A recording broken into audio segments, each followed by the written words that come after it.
La práctica número 2 de la materia de electrónica analógica, la cual trata sobre los recortadores.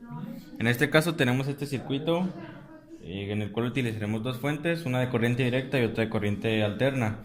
Para la corriente alterna estamos utilizando ese transformador de 24 voltios, en el cual utilizamos la derivación central que solamente nos proporciona 12, pero en corriente alterna, lo cual nos va a dar ondas senoidales.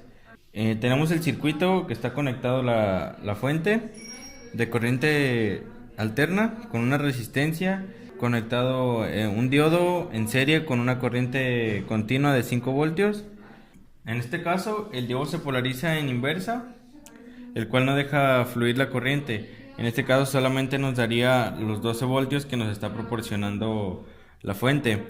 En caso contrario, cuando en el segundo semiciclo de negativo se polariza en directa, pero por la fuente que tenemos de corriente continua, nos sale de esta forma la onda, como se muestra en la imagen.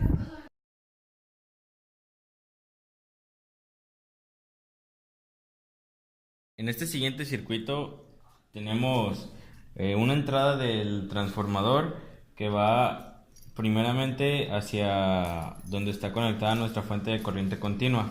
Después la salida de la corriente continua viene hacia el negativo de nuestro diodo, el cual está en paralelo con la resistencia que va a nuestra siguiente salida del transformador. En el primer semicírculo positivo nos damos cuenta de cómo el transformador se polariza inversa y se abre el circuito, por el cual en la gráfica nos va a dar 0 voltios. En el segundo semicírculo, que es el negativo, el diodo se polariza en directa, lo cual deja pasar la corriente y nos deja pasar todo el voltaje, como se muestra en la imagen.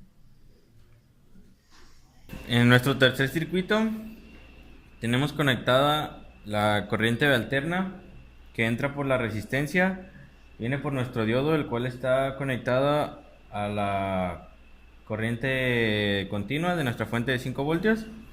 En el primer semicírculo positivo vemos como el diodo se polariza en directa y como estamos midiendo nuestro voltaje en el osciloscopio en paralelo con la fuente, nos da los 5 voltios.